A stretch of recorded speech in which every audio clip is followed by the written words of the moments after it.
Okay, so the next thing that we have here to do is a couple of examples that, after we talked about some theory and some, basically some circuits, RC circuits, high pass and low pass and so on and so forth. We have some. Let's do a couple of examples. To see what we can do with these circuits, and then we will move on with other things in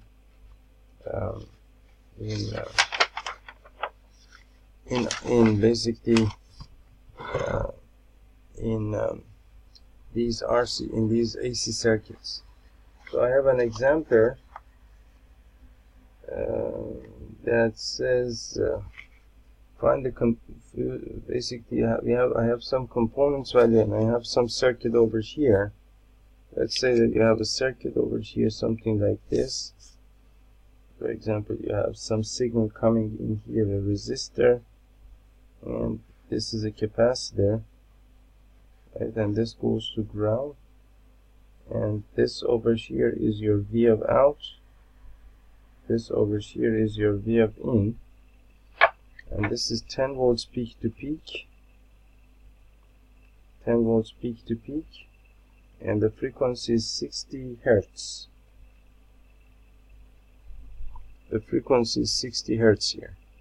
And if you don't know how this circuit functions, you're actually you are measuring the voltage across this capacitor, and I think this is a 330 microfarad capacitor, and this is a 6 ohm resistor. Okay, so you're measuring the voltage across this capacitor, and that is basically the same thing as V of out, which is the same thing as V of C in this circuit. And so what happens here is that you know that basically the reactance of this capacitor is X of C, which is equal to 1 over 2 pi Fc.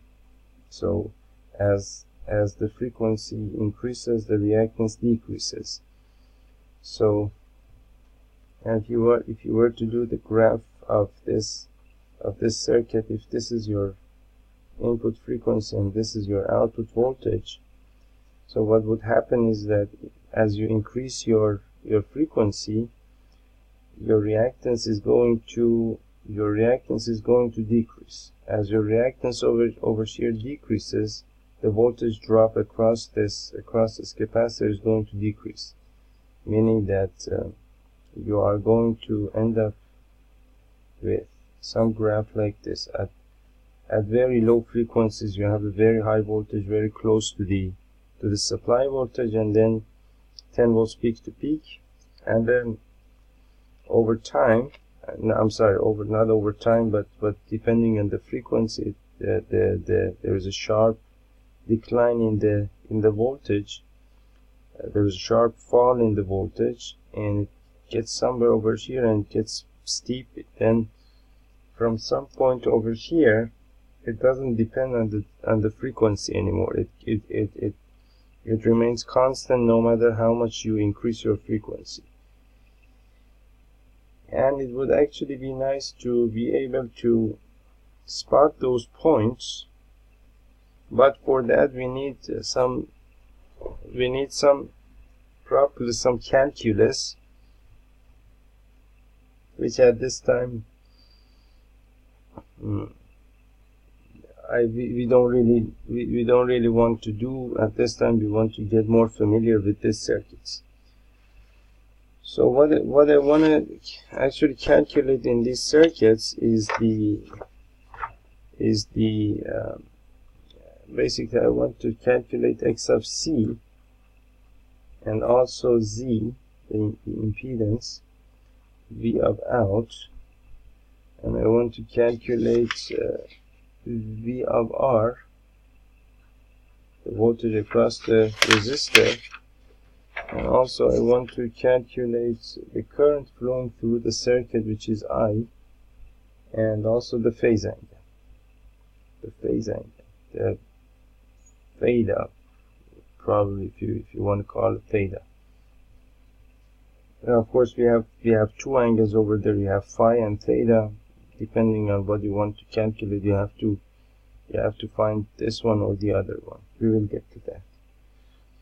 So what happens here is that basically, in order to calculate this output voltage over here, you need to, you know, that your V of out is basically the voltage across this capacitor.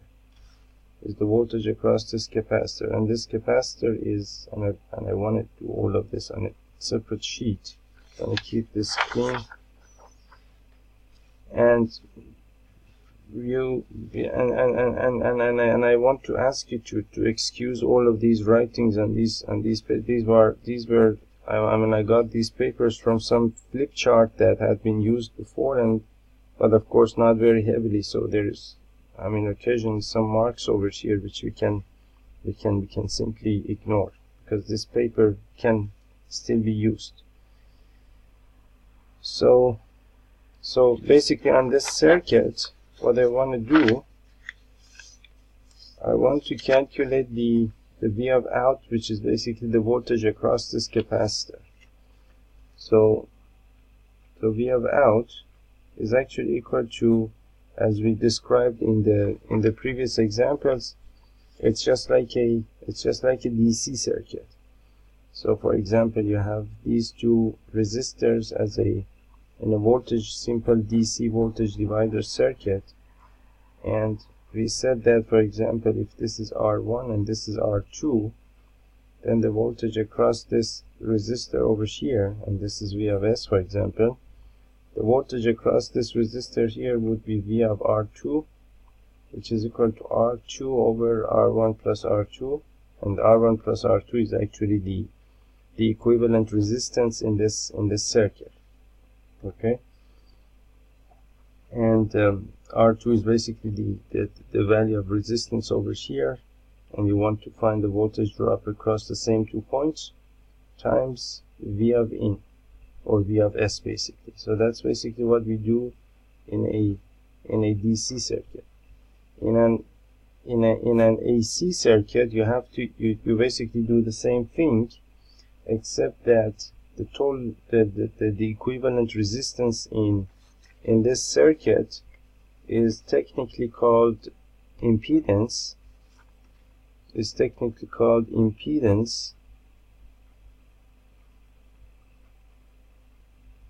And the resistance that this capacitor basically represents in this AC circuit is called the reactance of this capacitor, and the reactance of this capacitor is X of C, which is frequency dependent, depends on the frequency, and this also depends on the frequency as well, because this depends on X of C, and we will see shortly what I mean by that. But this depends on X of C, and X of C depends on frequency, so both of these are frequency dependent. And then you multiply that by V of in. That's basically how you. So this thing over here is called reactance of the capacitor. Okay. So now, how do we do that?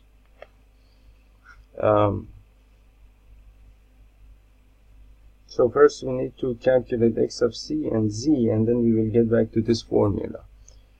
So your X of C is equal to 1 over 2 pi Fc, which is equal to 1 over 2 pi F. The frequency was 60 Hertz.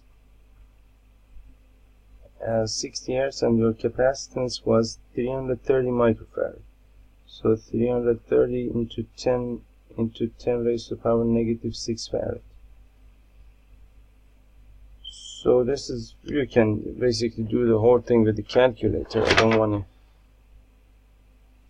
So this thing over here is equal to basically 2 pi times 60, 2 pi times 60 times 330 into 10 raised to the power negative 6, and I have to take the reciprocal of that because this is 1 over this thing, so x raised to the power negative 1, and it's equal to 8.038, and that is basically your reactance.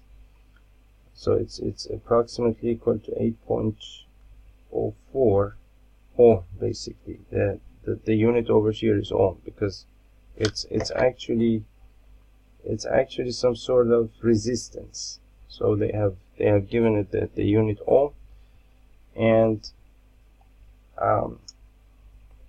just for the sake of simplicity, I will store this, shift store A, give this to memory A so that I can recall it whenever I need it. So now I'm going to write this over here, x of c. So x of c is equal to approximately 8.04 ohm, and I have basically saved it in memory A so that I can record it later. Okay, so that is that. Now the next thing that I need is the impedance.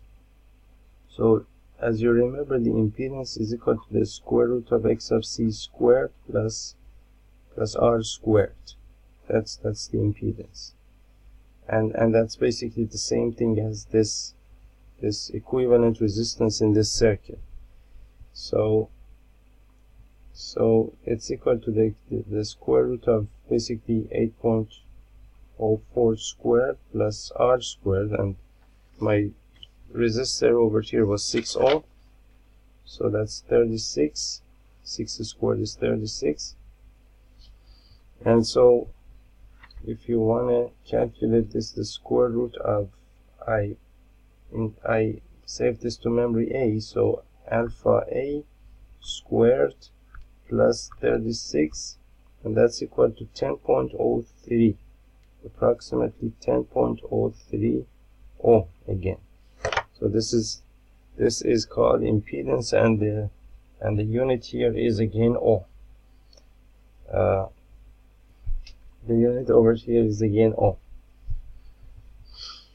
So and I save this to shift the store B, save it to memory B. I might actually need it again. So Z is equal to 10.03 ohm in memory B. Okay, so that is that. And then now I can calculate my V of out. So V of out is equal to x of c by z times V of in, which is equal to, well, something like, for example, 8.04, and of course in the actual calculation I'm going to use the actual value, not rounded, not the not rounded value, the actual value with all the precision. So 8.04 divided by 10.03 times V of in, which was basically 10 volts peak to peak. So that's equal to x of c, which was basically this value over here in memory A. Divide that by the impedance, which is stored in memory B, and you want to multiply it by 10 times 10, and that's 8.01. That's approximately 8.01 volts. And I mean, in the next example I'm going to round everything, for example, to round everything to 2 decimal places, and I will avoid using this approximately equal to. I don't have to do that. But since I have done that from the very beginning, I will carry out all the way up to the end of this exercise, and then I will quit that because it doesn't make any sense really. We don't have to do this. So that's your V of out. So your V of out, I store it in C. So my V of out, which is also equal to V of C, is equal to 8.01, approximately 8.01 volts peak to peak, and that's in memory C. So that is that.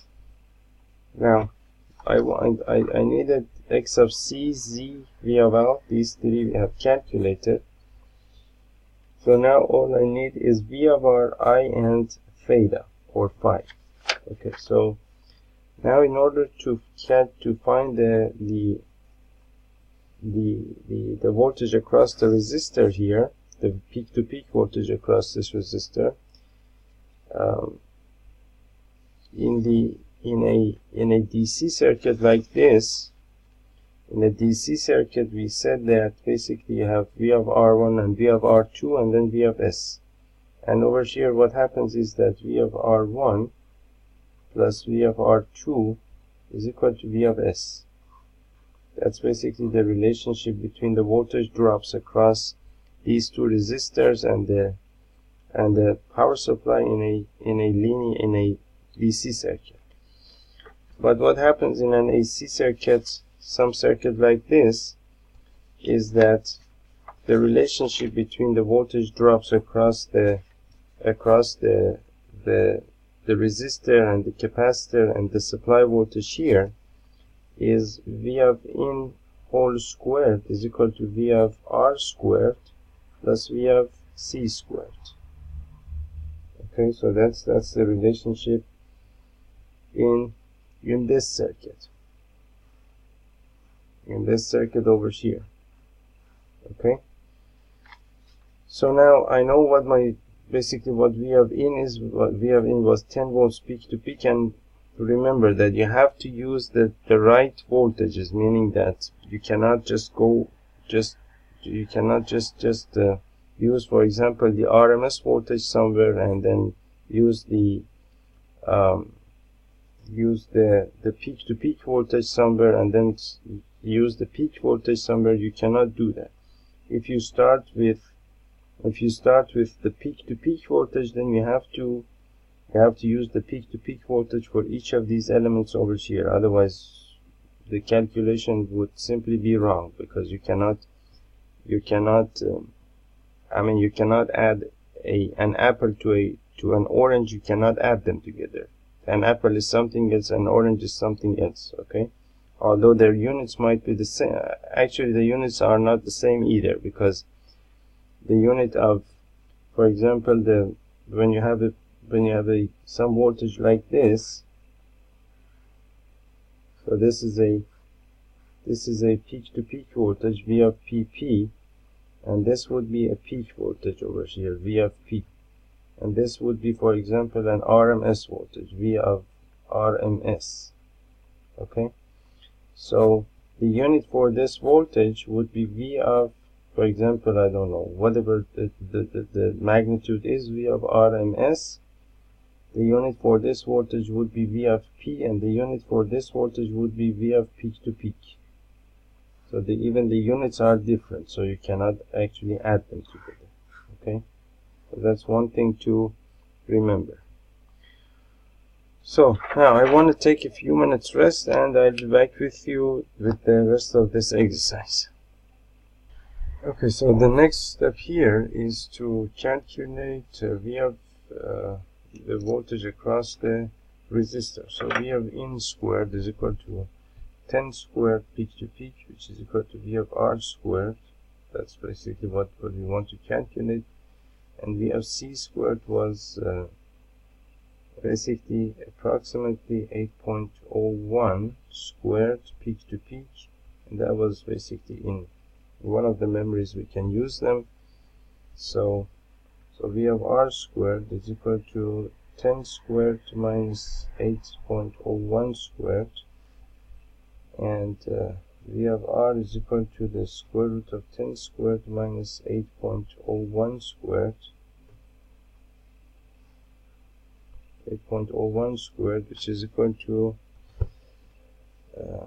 the square root of 100 minus 8.01 squared. I'm sorry, that's that's in memory C, so I use memory C over here, squared, and that's equal to 5.98. That's equal to approximately 5.98 volts. Okay, now I can store that in memory B, and so V of R over here, V of R is equal to 5.98 volts, 98 volts peak to peak, and that's in memory D.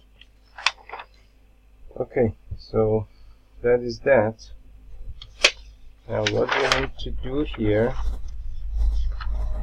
and the next thing that we want to calculate here is the current going through the circuit. And remember that the circuit is basically this circuit over here, which is basically this, that here is your input signal coming in here and then going to ground. So the current is going in this direction, and remember that the current basically the current going through a DC circuit like this is basically what you do in order to find the current going through this DC circuit. If this is, for example, R1 and R2, and let's say that this is V of S, based on the Ohm's law, you know that V is equal to IR, and then I is equal to V to R. So basically you need to find V is basically, this is your supply voltage, and this is also your supply voltage, and this is the equivalent resistance of your circuit, so R of EQ, or R of EQ over here. So so in this circuit that in this circuit that I have over here, what happens is that this is V of out and this is V of in. I over here is equal to basically V of S, which is basically the V of in, divided by the equivalent resistance in this circuit, which is basically Z in this circuit. That's the impedance in this circuit. So we have already calculated Z in the circuit. So then your I is going to be equal to is going to be equal to V of in, which is equal to 10 volts peak to peak, divided by your Z impedance, which is something like 10.03 ohm, and that's going to give you some value like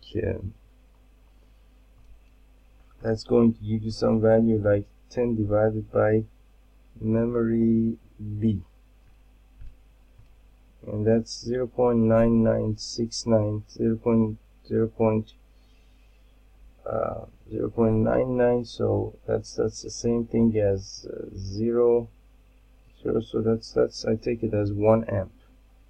So 1 amp, but this is amp peak to peak. Okay, so you need to be careful about that. 1 amp peak to peak. So I'm running out of memories here, so I will write this as I is equal to 0.99698 or 9969566. That's all the precision that I would ever need from this number. Okay, and that is amps peak to peak, and that's basically this value. Okay, now the next thing that we have here is the theta. And about the theta, if you remember the phasor diagram that we had, here we had the voltage through the resistor, and here we had the voltage through the capacitor, and this was the voltage, the input voltage, or the input signal Vf in, and this was the current going through the circuit. Okay. Now, this angle we called it theta, and this angle we called it phi, and we said that tan theta, which is equal to the V of C to V of R, because you know that basically tan of an angle is the opposite side by the adjacent side, so the opposite side would be this side, and then that's the same thing as V of C to the adjacent side, which is V of R over here. So, and that is equal to 1 over 2 pi fc. You can also, we had another formula for this, 1 over 2 pi fc. No, I think there was a little bit different. 2 pi fc to R, 2 pi frc. So FCR, basically, there is an R there as well, and there is also X of C to R. So tan theta is also equal to X of C, the reactance to the resistance in this circuit. So you can use any of these formulas in order to find the angle between the voltage going through the voltage across the resistor and the input voltage. But you don't actually want this angle. You want this angle because we are primarily right here concerned about the capacitor. So what you want to do is basically find this angle theta using any of these formulas, and then using that, since you know that this is a 90-degree angle, you can find your pi, and then that is the angle, that would be the angle between the input voltage and the voltage across the capacitor. Okay, so the first step would be to calculate what theta is. So what I'm going to do is basically, I have V of C, I have V of R. Let me see. V of C is basically over here V of out, so this is V of C, and V of R is this value over here, so I can find my theta. Okay, so tan of theta is going to be equal to V of C to V of R, which is equal to basically 8.01 to, and that's voltage peak to peak voltage, and V of R was 5.98 volts peak to peak, and that would be C to D. So that is C to D over here, and that's 1.339 and so on and so forth. So this is actually only a ratio. There is no unit here, because the unit here is volt peak to peak, the unit over here is volt peak to peak. They will cancel out, and this you will end up with a ratio, and this ratio is actually the tan of theta, and the tan of theta is actually supposed to be a ratio, because in a triangle, as you know, you have, for example, if this is theta, then if this length is A, if the length is B, then your tan of theta is equal to A to B, right? And this is nothing but the ratio. It has no units. For example, if this length is in centimeters, and this is also in centimeters, put your centimeter over here and centimeter over here. They will simply cancel out, and then you will end up with the ratio. So the tan of an angle is actually just simply a ratio. but the angle itself has some unit, and we will get to that. Okay, so now over here your theta is going to be equal to the tan inverse of this ratio, 8.01 to 5.98. okay, and I use the tan inverse function of this answer, and it gives me 53.26 degrees. It gives me 53.26 degrees. Okay, and I know that this is in degrees because I mean, I know that this is in degrees and not in radians, for example, because I have set my calculator to degrees, and when I give it this ratio over here, it takes in that ratio, and it gives me the angle for which basically it's going to give me the angle for which the tan of that the tan inverse of that ratio is equal to, and it gives me some angle in degrees, for which basically the tan inverse function using that ratio is going to have, my sentence is not right. See, when you set your calculator to degrees, so for example, this calculator, I can set it to degrees, I can set it to radians, I can set it to gradients. There are 3 options on this calculator, and then I go ahead and use, for example, the tan inverse function. The tan inverse function expects me to enter some sort of ratio as the input of the tan inverse function, and then it will give me some angle measure based on the setting that I have done on the calculator. So for example, if I have set the calculator to degrees, it's going to give me one number for that ratio. If I have set my calculator to radians, it's going to give me a completely different number for the same ratio. And if I have set it to gradients, which is some multiples of 60 or something, it's going to give me a completely different angle measure for the same ratio. So since my calculator is in degrees, I know that this angle is I know that the unit related to this angle is in degrees. Otherwise, it would be radian or gradient or whatever other unit that I was using on this calculator. So this is something that you need to be aware of. Okay, so that's that. So now I know that my theta over here, I know that this angle theta over here is equal to 53.26 degrees. 53.26 degrees.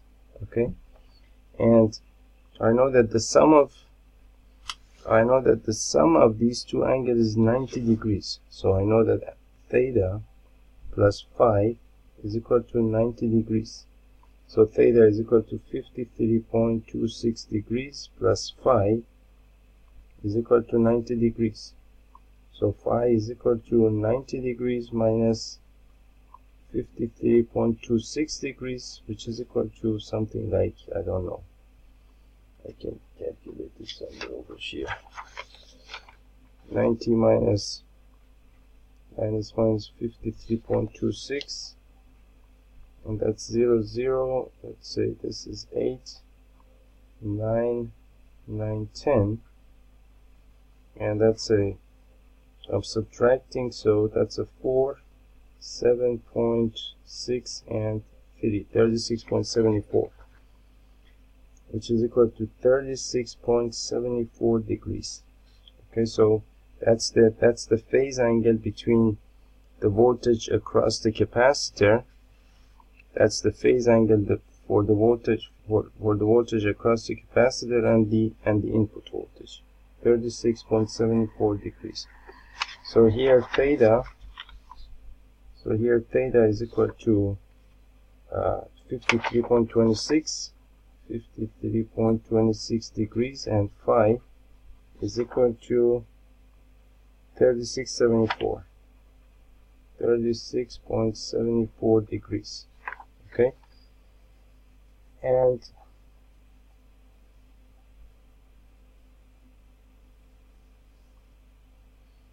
that's basically that. And you need to and more and I have to emphasize this. You need to know this, what this theta refers to, and you need to know what this phi refers to. Not just calculate something and if you don't know what to do, that would be just, I mean, that would be only theory. And then when you want to work with it, or build a circuit, or design a circuit, or do something with that, then of course your theory, although it might be right, I mean, it might be theoretically right, then it will actually not work for you. So that would be the problem with not understanding the theory properly. Okay, so now I want to check my values here and to see if I have done everything right. So my X of C was something around 8 ohms, and I'm going to, in the next problem, I'm going to actually get rid of this approximation and round everything as much as it's possible to, for example, 2, 3, 4 significant figures based on the values that are given to me in the problem, so that we don't have to use this sort of approximation or uncertainty over here. So basically the reactance was around 8 ohms, which is correct. The impedance was around 10 ohms, which is correct. The voltage across the output voltage, which was the voltage across the capacitor, was around 8 volts, which is correct. The voltage across the resistor is 6 volts peak to peak, which is correct. The current is 1 amps peak to peak, which is correct. And theta is 53.13, which is, well, okay. And that's basically, I mean, using different calculators, you can actually get slightly different values depending on the different algorithms that different calculators might use in order to give you the angle. Okay, so that was basically this example. In the next video, I'm going to do another example, so I'll see you in the next video. Thank you.